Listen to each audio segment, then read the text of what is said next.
my screen.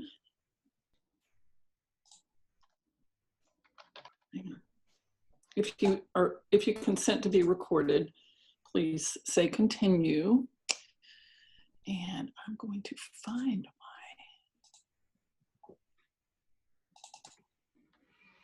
my, oops, wrong thing.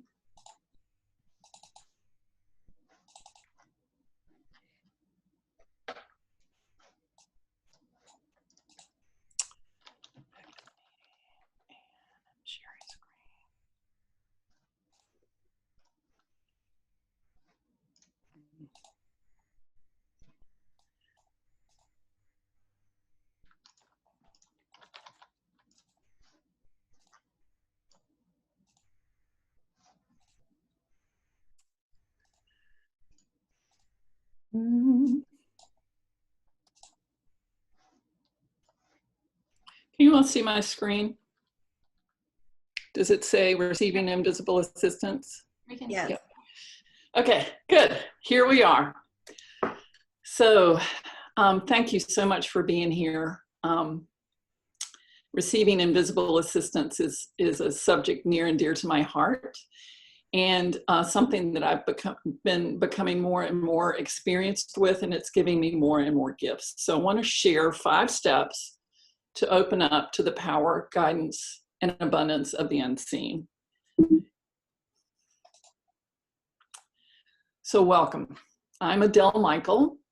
I'm an abundance and fulfillment coach for working women. And what that means is it is my mission to help everyone who I can live a bigger, more empowered, more abundant life, whatever that looks like for you.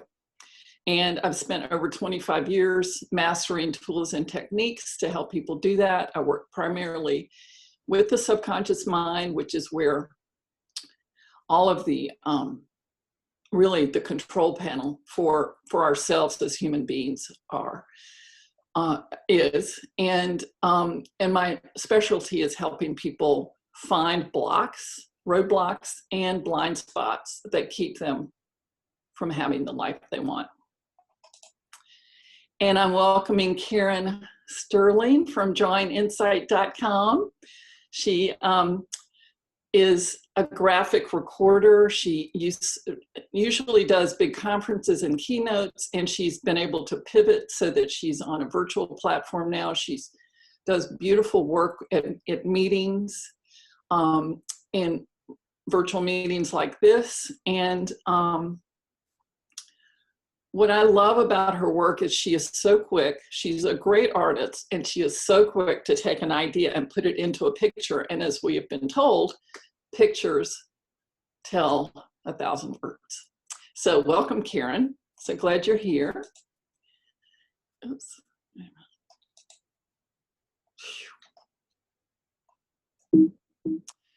No, this has happened before. I just don't see how. All right. I'm gonna have to do this differently. Can you stop the share for me, please, Sarah? And anyone, if you want on this break, thank you. If you want to put your contact information or anything about you in the chat, please do that. And I apologize. I don't exactly know what the problem is, but it is kind of a problem. Welcome, everyone. So glad you're here.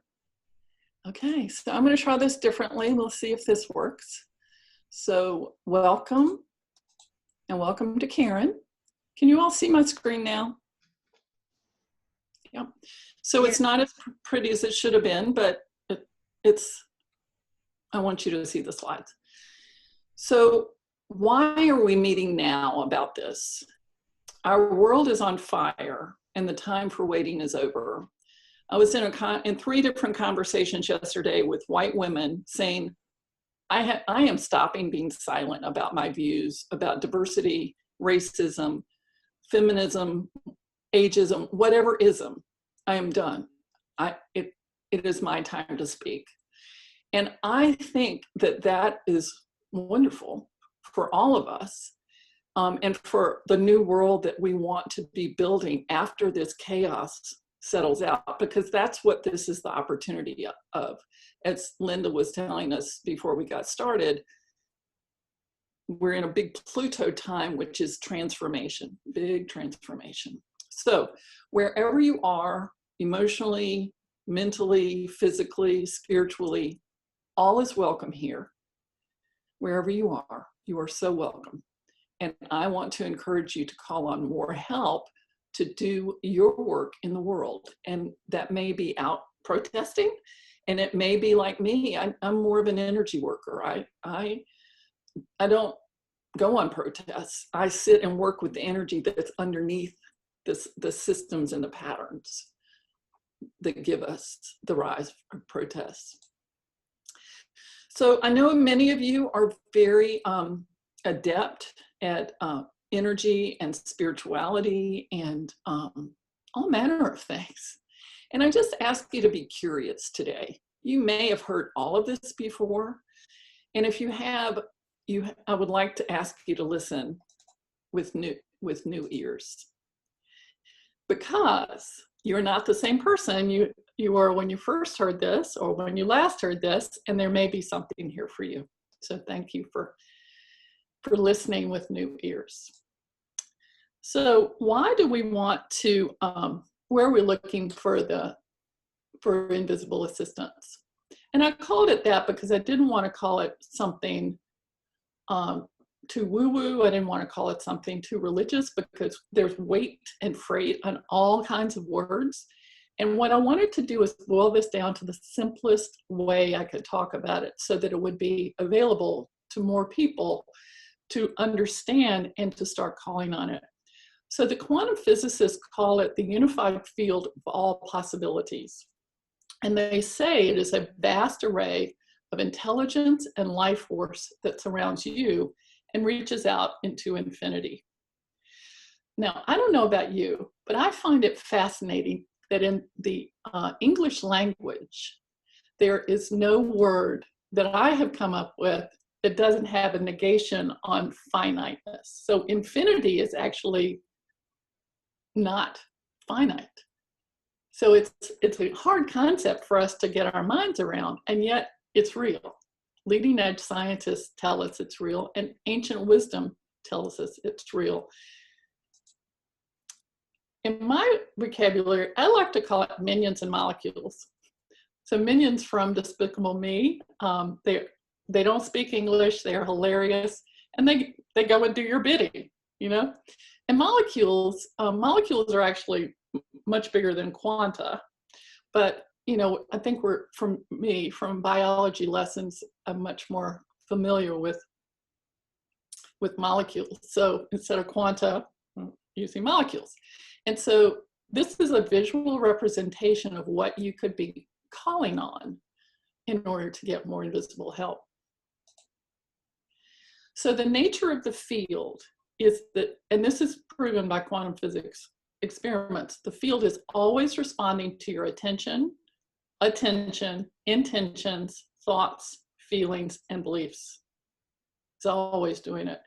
And yet we seldom call on it in a conscious or consistent way. We live in our patterns, we have our blind spots, and we just, you know, we create our world, our life through those unconscious patterns and thoughts.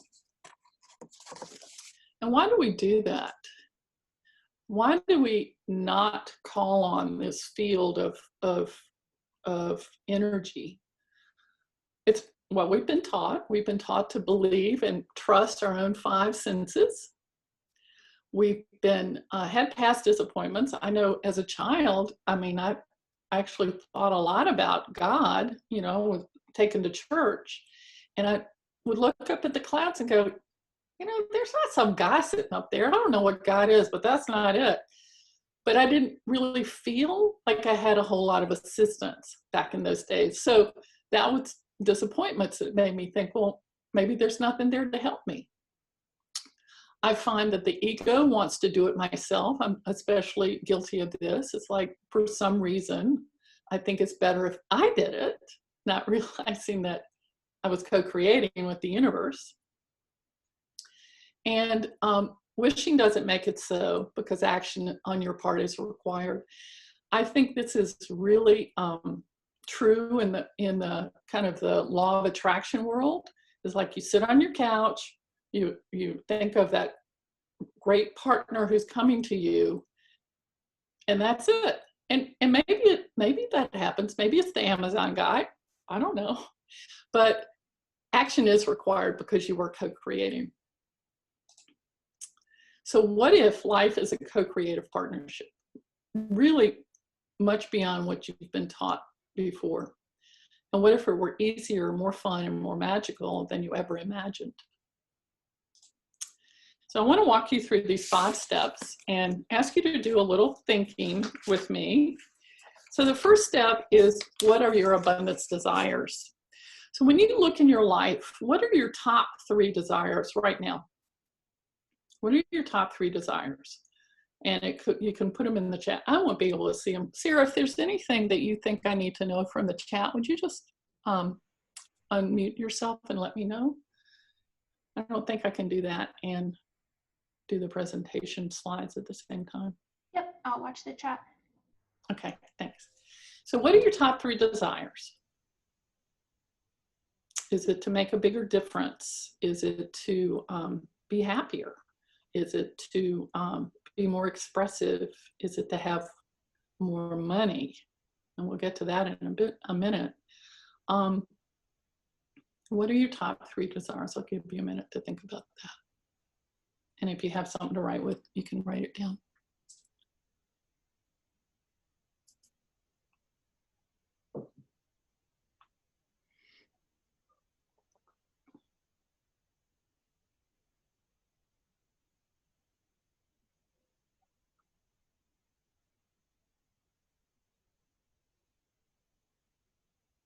And the next question is, what does true abundance look and feel like to you? I ask this because you may not have fallen prey to this, but I know I did. I thought that I needed to meet other people's agendas and standards to be truly abundant. So for 10 years, I've been in coaching programs, learning how other people built successful coaching programs. And it was more, for me, it was more about the business and the marketing, because I had a good skill set, but I didn't really know how to express it. And it wasn't until a year ago, when I took a sabbatical to clean out my mother's house and to do some inner work that I knew I had to do, that I realized that was not for me. It was like a shell. It was almost like a shell that was on top of who I truly was. So for me, true abundance doesn't look like all the marketing tricks. It doesn't look like, the stuff I had been taught. It looks like, for me, it looks like, let me share who I am and what I know. And those of you who are attracted to that will come into my world. So that's what true abundance looks and feels like to me. What does it look and feel like to you? And on a community global level, it could be peace and prosperity for everyone. I'll give you a minute on that one.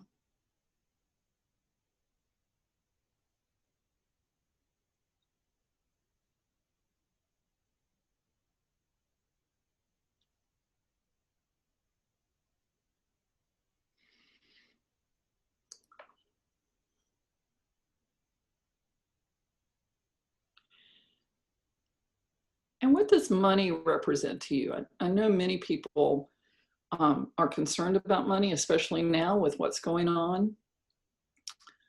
But money is an intangible. I mean, we might occasionally touch dollar bills or checks, but usually it's electronic now. And it's going, it's headed that way more and more with Bitcoin and stuff like that. So what does money represent to you? Or in other words, what does money buy for you? So think about that for a minute. What does money buy for you?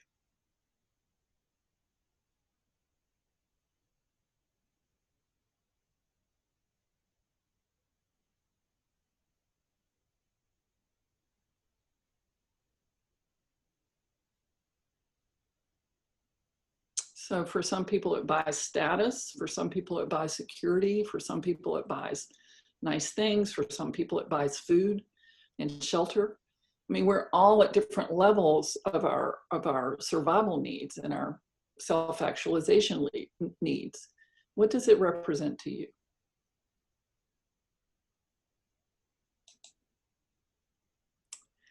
So step 2 is your abundance vision. And I'm going to refer back to step 1. How true to you is your vision? Are your desires yours or someone else's? And I think when we're younger, we aren't really caught up into, I have to have a career and I have to have a family and I have to, that looks a certain way and I have to, for some of us, we thought we had to climb the corporate ladder. For others, we thought, well, I have to have a 6-figure business. So look and see how true your abundance vision is for you and whether you're listening to yourself, because this is really key to the whole thing that we're talking about here is receiving invisible assistance. It's really taking the focus inwards and allowing yourself to listen to yourself and what works for you. And the third question is really, really important. This is a classic mistake many, many people make, including me. So are you trying to control the form that abundance shows up in? So how that showed up for me recently was, with the COVID stay at home, which I'm doing, I live alone, I don't have a pet. I do have neighbors that I see and their dog comes over for treats, but we have to social distance, right? And I was really lonely. I live on a lake and there were people out on the lake enjoying a Sunday afternoon. I was like, I haven't seen my family, I haven't seen my friends, except virtually. It was very lonely. And I realized that I thought that love and companionship, which is what came to me that I really desired at that time, needed to come through having a partner. Well, it doesn't. It does not have to be that way. So I was trying to control the form that abundance of love and companionship would come in. And when I realized I was doing that, I was like, oh my goodness, I can stop that. And what started showing up for me almost immediately was friends. Like one friend emailed and said, I'm so sorry you've been lonely. Listen, I'm here for you every time, anytime, every time. Just email me. And that's not the same as seeing somebody in person, but it's a lot better than thinking that you're all alone for the rest of your life. So look and see where you might be trying to control the form that abundance shows up in for you.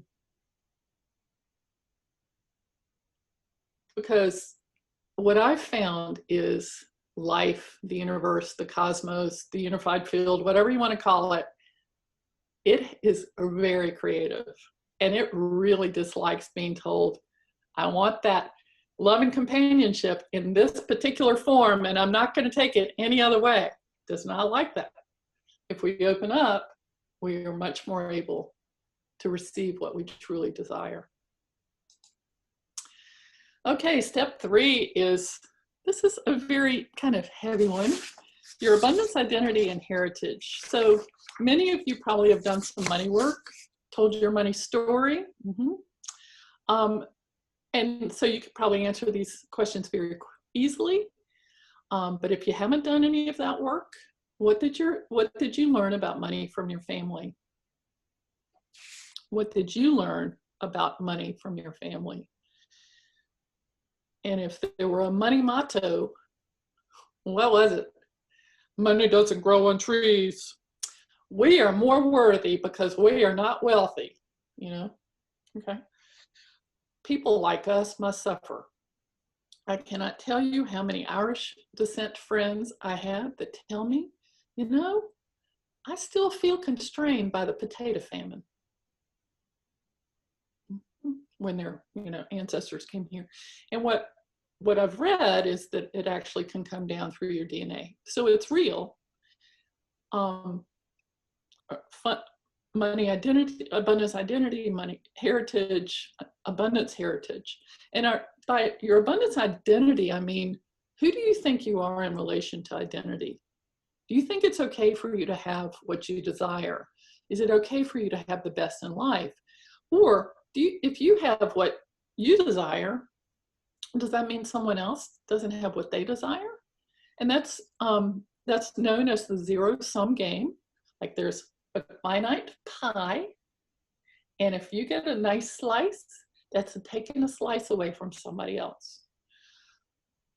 We humans believe in the zero-sum game. Somehow it's simpler to believe in that than that the universe and life and the field are infinite. And what we do know is that money, for instance, has grown exponentially over time. There's a lot more money on the planet than there used to be. And there are a lot more people on the planet than there used to be. And nature continues to expand. The universe continues to expand. Life continues to expand. So if you think that if your identity is, I can't have nice things because that's going to take away from somebody else, or I don't deserve it, then that's an area for you to work on. And so the question becomes, are you willing to liberate yourself from programming from the past? And by programming, I mean, as humans, we are not really, our brains are not fully formed or capable of objective thought until between 7 and 8. Our brain just is not, it's just not developed enough. So, and that's, I think, because we need to be programmed by the adults in our life, how to survive, how to stay safe. So instead of, being another kind of animal that has a shorter maturation process, we have a very long maturation process. So that program goes right into the subconscious mind, and it's there and will be running your life until you discover what it is and allow it to transform. So I'm going to go a little bit deeper into step 4, and this is your abundance permission. I think many of us need permission to be aware that we deserve and can claim our abundance, and this relates directly into asking for and receiving invisible help, and we'll get to that in just a bit. So I'll tell you a little story about me. I am really bad at household projects. It is bad. When I built a bookcase in graduate school, it looked like this. It did not hold books, so I had to get a professional to come and help me. Recently, I was building a storage shelf, and it wasn't going well. It was not going well at all. I thought I was going to break the pieces. So I stopped and I thought, I'm going to ask for some invisible assistance. So I did. I said, you all, I cannot do this by myself. Please come help me. And after I did that, it started coming together beautifully. And it came together. I didn't break anything, and it's still standing. Very proud about that. But then I had to look at, why do I only ask about this for household projects? Why don't I ask for it for my business and my love life and my physical health and for money and more abundance? So the root of resistance for me was my ego wanted to do it myself. I'm very independent, want to do it myself. And I was suffering because so much more might be available to me when I open up to asking for it. To have more, would you have to work harder and feel guilty? I do a monthly free workshop that you're all invited to called Abundance with Adele. And last week, it's on the 4th Wednesday of the month. Last week, we had our Abundance with Adele, and one person wrote me and said, it was about deserving. I feel bad. I feel queasy about feeling like I deserve something. Doesn't everyone deserve something? And I'm like, yeah, everyone does. And if you have the right tools and the right approach and a commitment to allow it to come to you, then you can have more and you can share more with others and be a beacon of hope for others as well. So do you have to have more, do you have to work harder and feel guilty? And what is your abundance apology? I think for women, this is so, so important. You know how a lot of times we'll say a statement and then we'll lift our voice at the end so it sounds like a question. You know how that happens. So in some way, we're always, not always, in some ways we're apologizing for asking for what we desire. Oh, I don't deserve it. She'll have less, he'll have less if I have more. So what is your abundance apology? Where do you see you might be apologizing for asking to be helped and to have more come into your life?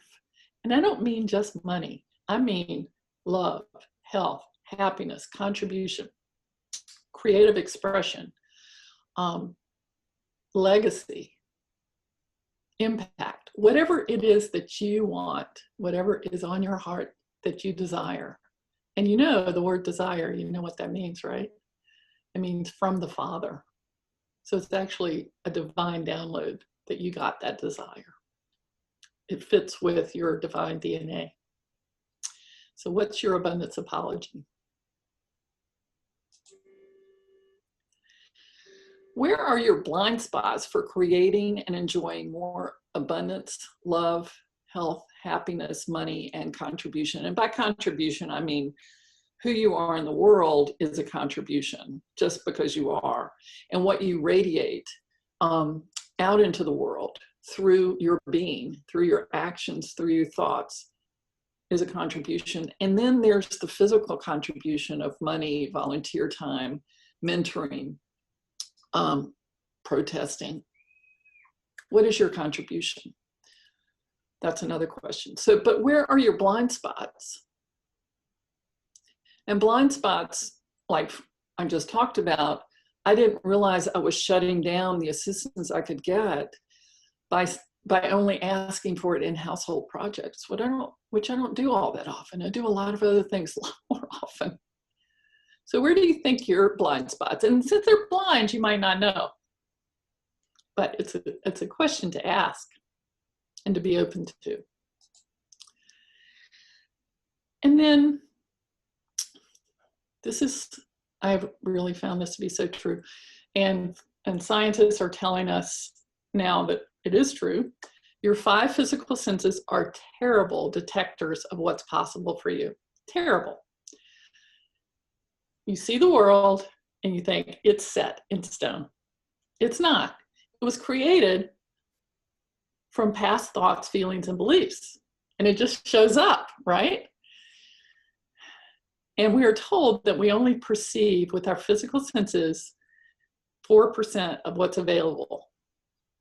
4%. That means there's a 96% of life that is not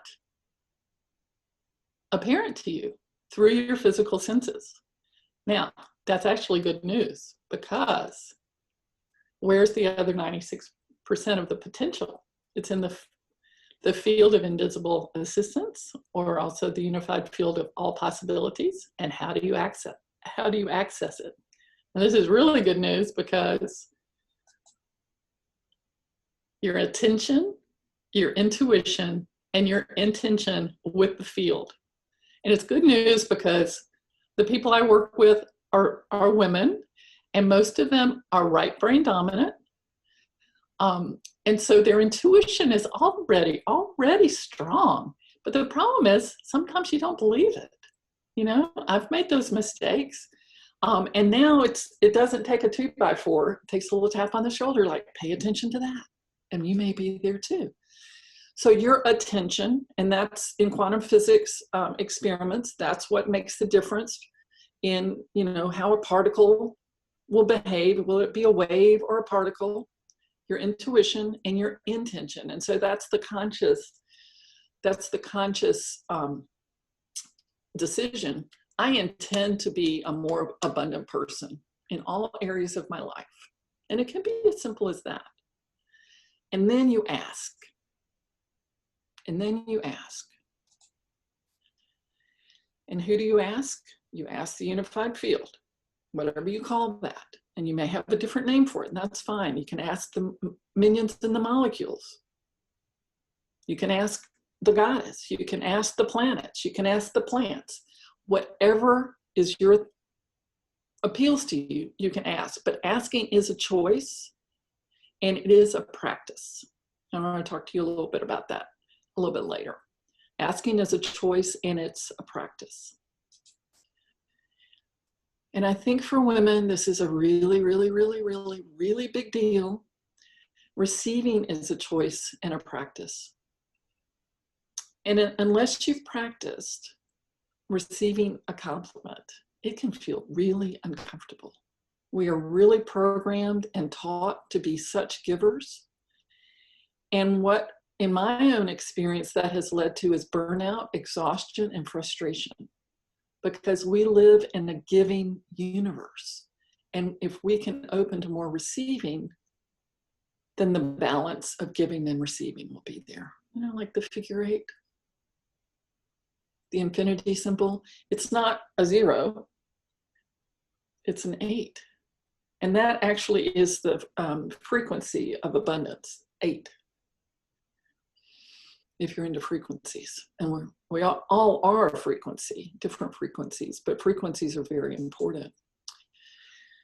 So together, asking, receiving, and co-creating with the invisible equals co-creating with the invisible field to bring more abundance into all areas of your life and business.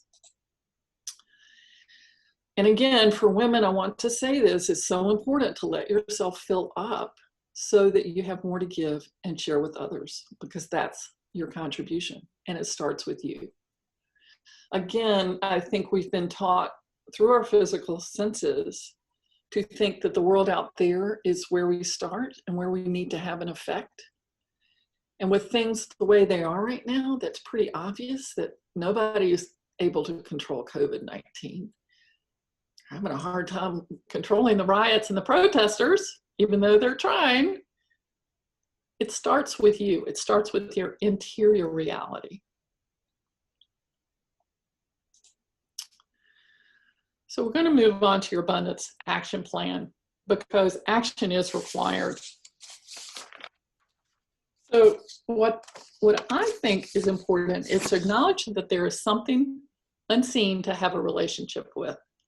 And in Western culture, in Western white culture, we've really stripped that down to the scientific. It's like, where's the mystery? Where's the myth? Where's the magic? You know, the people of Ireland believed in the little people. All Native peoples have a cosmology and a mythology about unseen helpers. They all do. And yet we've stripped that away in our industrial, scientific, technological age. And it's really made us very hungry for more. So to do that, acknowledge that there's something unseen to have a relationship with, get settled and calm, take a few deep breaths, and begin to communicate with the invisible. Ask and receive, ask any questions you have and receive any answers. So when you're in a lower brainwave state, and I teach this in my courses, when you are at a lower brainwave state, primarily alpha or theta, if you can go really deep, theta, we're usually in beta when we're in our logical mind, we're in beta, learning, using words.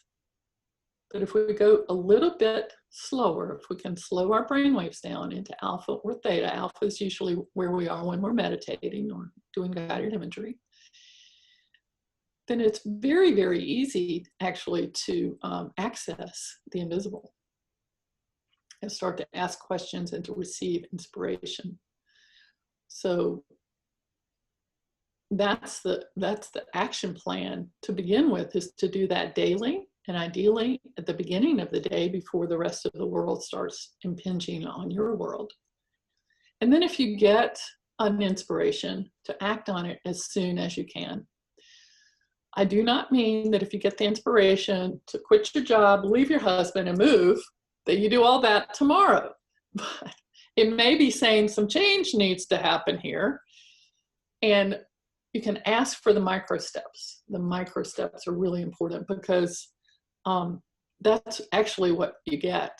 You know, you may get the big vision, but then there are all sorts of steps to get to that place, get to that new state of being, which, and new identity, which is actually what you are creating. But if you get the impulse to call John, and you call John, and John's like, oh my gosh, I've been thinking about you. How are you doing? I've been kind of lonely. Well, email me anytime. It's like, okay. So you've had those synchronicities, but doing this daily practice will actually open them up even more. You can journal about them if you like to journal.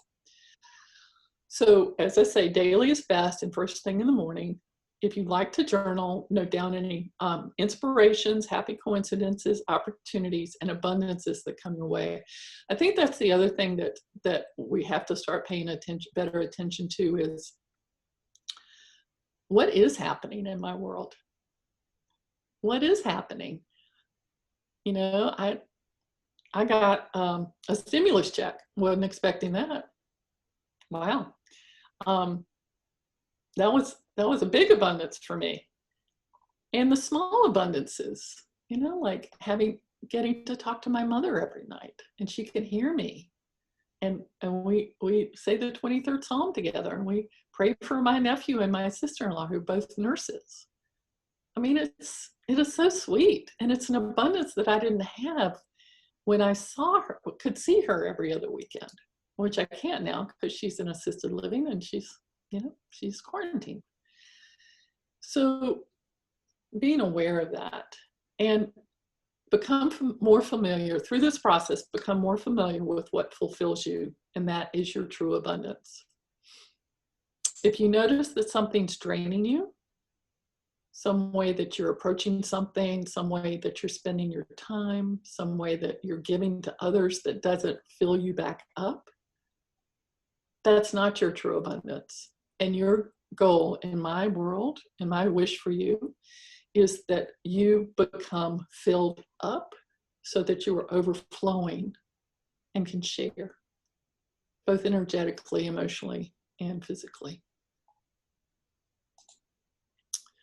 What this process will do will deepen your awareness and the appreciation of the invisible force that surrounds and supports you. I think the more we interact with it, and the more we get those little pieces of evidence of like, yeah, I'm here for you. Yes, I'm here for you. Then it makes it easier to continue to broaden that. And I think that also is infinite. I don't think we can find the limits to that. And then this one may seem counterintuitive, but it actually makes a lot of sense. Give thanks for it all. The good, the bad, the hard, the easy. I believe it's all designed to grow you into your best self and your best life. And if you bless it, it will bless you. So how do we apply that to current circumstances? I heard a woman say yesterday, and she was so moved to tears, she said, I can't tell many people this, but I believe that the soul of George Floyd, the man who was killed in Minneapolis by the police, that was kind of like lit the match for all of these protests and riots in this country, that his soul sacrificed his body to bring attention to racism and police brutality. It looks really bad. It looks bad. It's hurtful and harmful, and people are so upset about it. But what if that is the pot being stirred so that something good can come out of it? And you probably know the Buddhist tale about the father who he was Buddhist, and this, I think, is a Buddhist precept, is his son was, his horse was stolen, and his son broke his leg,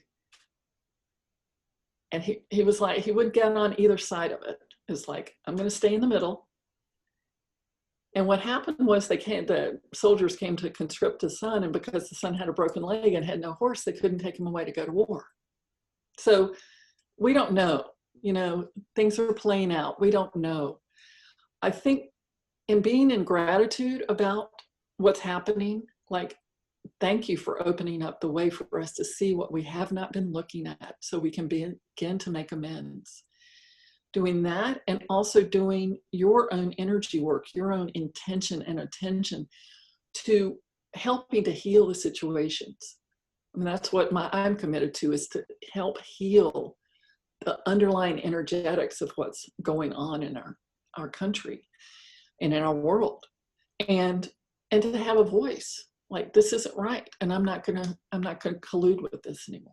A lot of people are doing that. So give thanks for it all, because if you block any of it, if you can't be with any of it, then you can't be with all of it. So the good doesn't come either. And I'm not saying that's easy, and I'm not saying it's an overnight thing. It's a digestion thing. And we're here, to be ourselves and to live our lives and to make a difference that we came to make.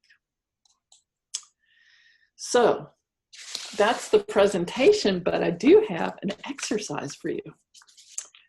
I would like you to think about one thing that you noted back when I asked you, what are the top 3 things for your abundance, what are your top 3 desires? Think of one of them. And if you can close your eyes,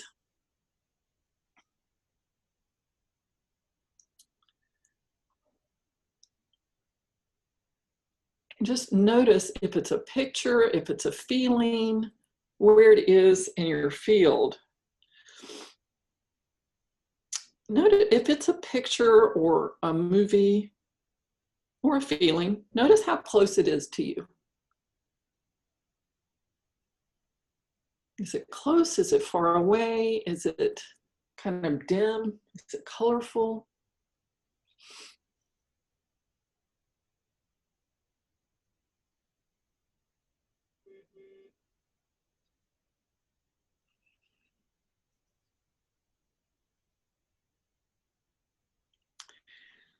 And if it's not in your body yet, just allow it to move into your body in whatever way feels good to you, so that you actually feel it.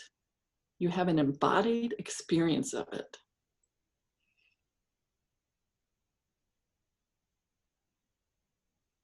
Just notice what happens.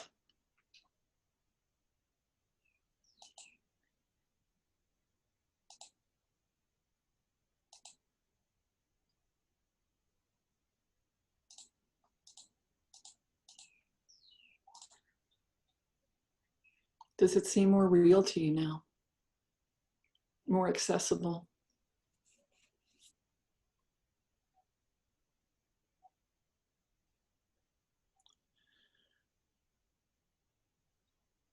This is a really, really good practice for you when you think about what you desire. And if it's not feeling real to you, to bring it into your body. And again, this is what I teach my clients, how to do this. And there may be some things that you need to clear out of the field, out of your body or your biofield around that bubble around you, in order to feel that, or in order to feel comfortable bringing that into you. But it's always a good idea to look at your abundance desires and say, how close are those? Do I have access to it? And if you don't, there's another good place to ask for invisible assistance. Please help me have better access to this. And again, you might have to soften a little bit. You might have to unthink some thoughts that tell you that you can't have it, you can't do it. That's the work. The work is the choice and the practice. Okay, so I so appreciate your being here with me, and I have an invitation for you. I said that I would not be selling anything, and I'm not, but I do have an invitation. If you would like to book a 30-minute Abundance Path Clarity Call with me at no cost or obligation, can put it in the chat and we'll get you set up. Sarah has your names and emails. And if we'll do it on Zoom, and what that provides for you is insight, clarity, and confidence about your next step to receiving invisible assistance for more abundance in every area of life.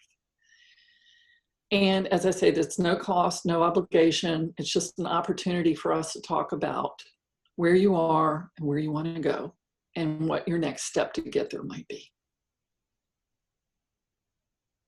And if it seems like something, a good fit for us to work together, I will certainly tell you how that might happen. But I'm not into forcing anybody into anything. And I'm really very committed to having people do what really feels right to them. And I have an incentive. The first 5 people who put the word card in the chat and actually have a clarity call with me receive a free 15-minute Your Abundance Path Tarot reading. So these cards are the Voyager Tarot. I am a certified reader and teacher. I've read them professionally in Atlanta, and I love them because they tickle your subconscious and say, oh, here's a picture of what you might have been thinking about or what you might have been feeling. So if that's something of interest to you, please put the word card in the chat and we'll get you set up. And I would really love to do that with you. I'm also doing these readings. If you're not interested in having a clarity call, but you'd like to have a reading, it's over on my website. You can book that. And we're having a special in June for $47 instead of $97. So I want to thank each and every one of you for coming. You can learn more about me and what I do at adelemichael.com. And yes, it's spelled kind of funny, but if you type anything kind of close to it, it'll come up. And I'm going to stop the share now and see if there's anything in the chat. Oh, thank you everyone for putting your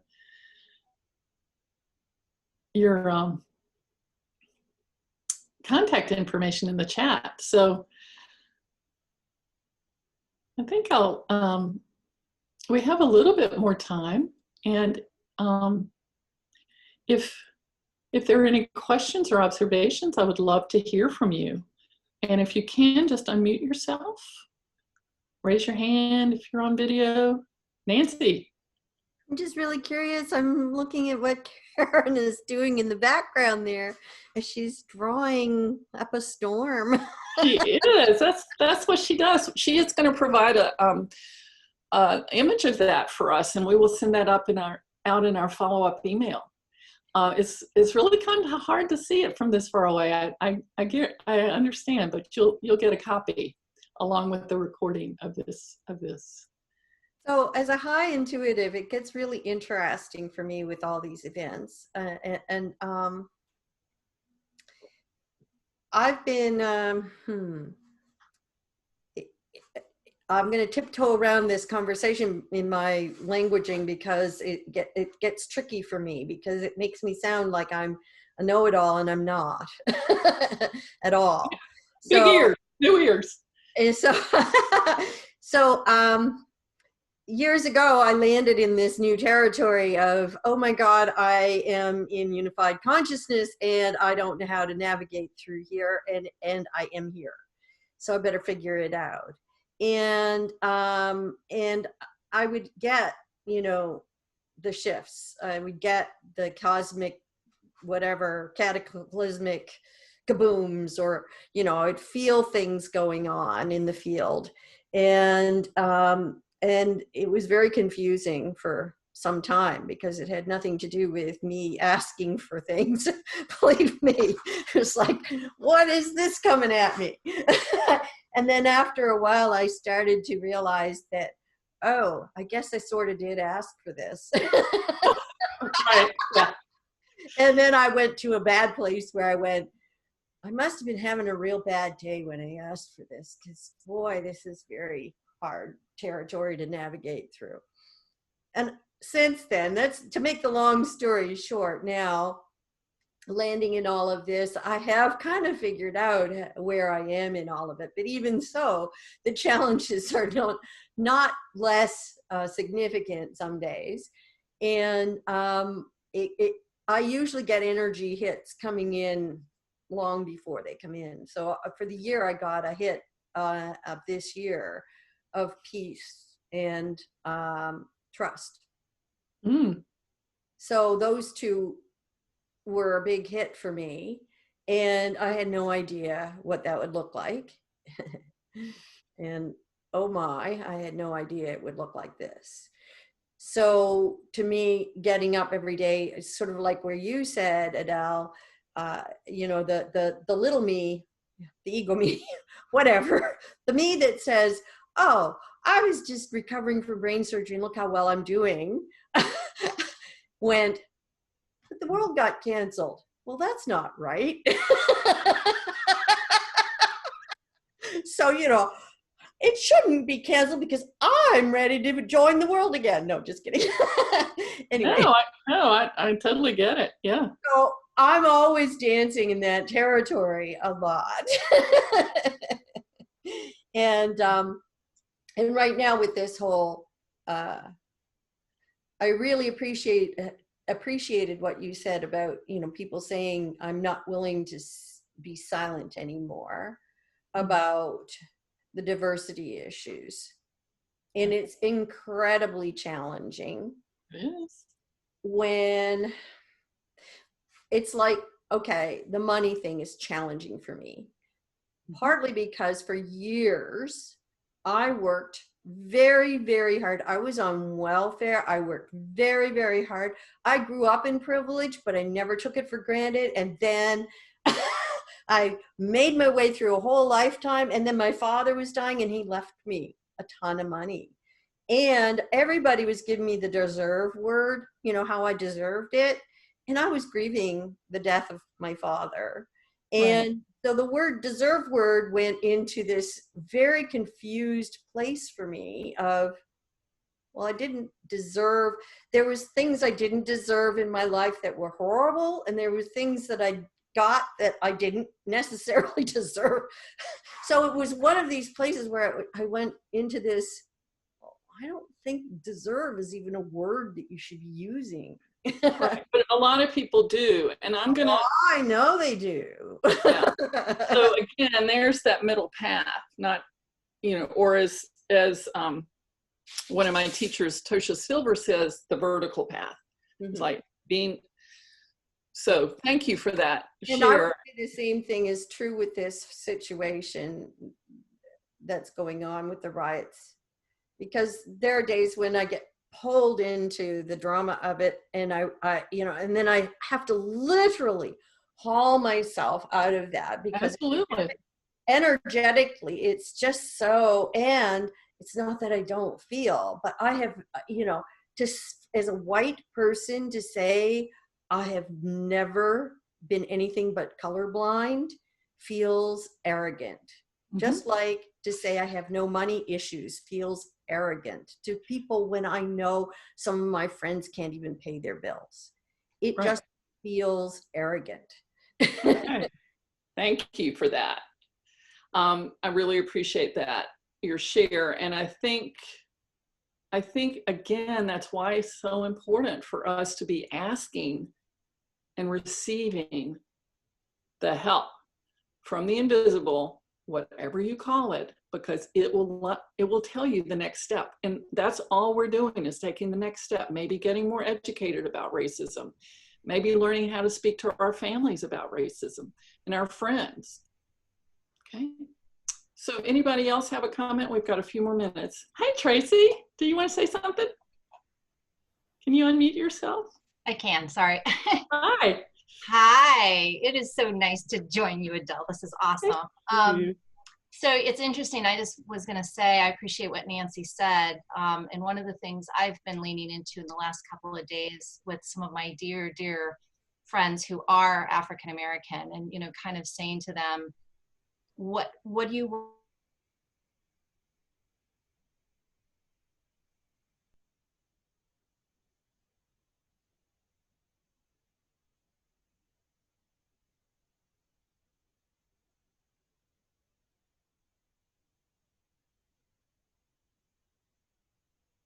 not just color of skin, but religious backgrounds and social economic backgrounds. And my husband, that was a big thing at our wedding. He goes, God, you have a lot of different kinds of friends.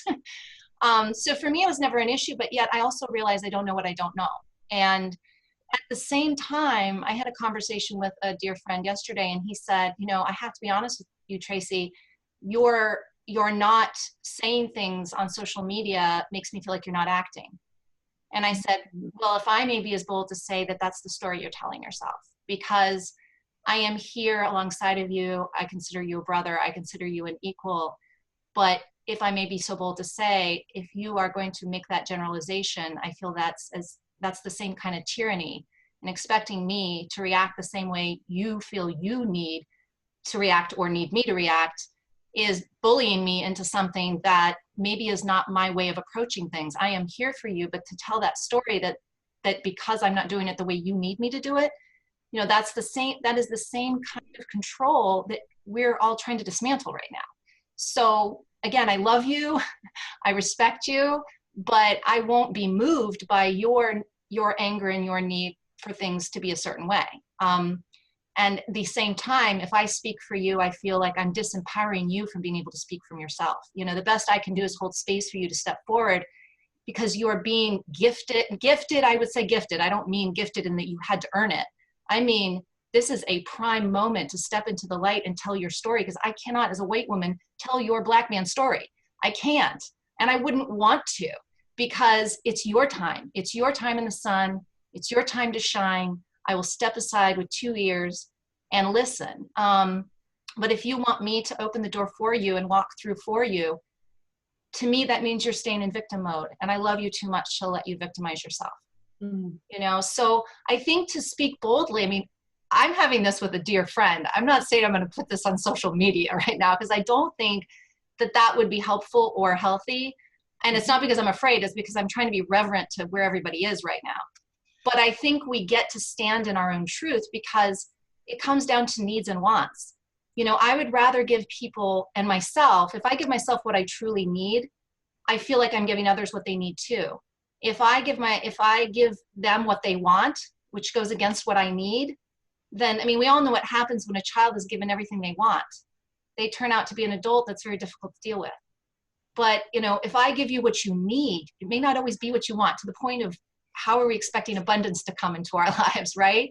Like, if we flip that conversation, it's like, I would rather give you what you need than what you want and what you don't need. So that's the way I look at it, is sometimes those are crucial, hard conversations to have. But I feel so strongly, and it's like, that's the need that needs to be met, is my own integrity. And I feel like by doing that, I am loving that person and being compassionate in the way that feels right for me. And I've got to trust that if they're a dear, good friend, that eventually that will come out, right? Eventually, no matter how they feel right now, that they'll hopefully see, or if they don't see, at least respect that it doesn't mean at all that I don't love them and respect them and I'm not there for them. Yeah. Well, thank you for saying that. I've been concerned about that too. It's like, what are the triggers? What are the things that are going to trigger other people and think that we don't have the best interests of everyone at heart? So Tracy is a coach here in North Carolina, and she has a new book coming out, right? I do, and it's so strange to think, but it's called Looking In, Finding Supreme Guidance and Certitude During Uncertain Times. And it's like the timing, I couldn't have, like Nancy's talking about, like, I couldn't have known this is what it was going to look like. Like the launch of this campaign, I couldn't have known, you know, that any of this was going to be going on. But I think we're being called, you know, this is where the mission becomes really important, and we have to trust it and have faith that it's like, you know, it doesn't make any sense sometimes, but you know, it certainly does. So thank you for that little share, Adele. I appreciate it. Did you put it in the chat? I certainly can. Yeah, I have a campaign for pre-orders right now that ends the 15th, so I'll put that in the chat. Yes, which I'm going to be promoting on social media. Thank you. Yes. Okay, well, we are at the top of the hour. And Grace, did you have something you wanted to say? Just a quick question. I have recently been in the past couple of years, have been led into a new awareness of the presence and power of angels. Now, would you consider angels to be part of the unified field? Absolutely. Yeah. And I almost showed a picture that I have of angels at a hospice in North Carolina from the 90s. And there's 2 light beams. You can actually see them as light beams, but yeah, I absolutely do. Okay, so that's. I didn't put it in this because not everybody's into angels, and I wanted to make this as accessible to as many people as possible, because it's so important, especially now. Thank you. Especially now. Yeah. Thank you. Got it. Yeah, thank you. Mhm. All right, so it's been wonderful to be with you all. Thank you so much for coming. And you'll be hearing from us. And if you have any questions, I'm at support@adelmichael.com. And you've been getting emails from me, so you know how to reply. And be well. And really, you know, do what you can this week to open up to more invisible assistance. I think it will serve you and serve all of us well. May the life force be with you. Nanu, nanu. Angels abide. Okay, bye.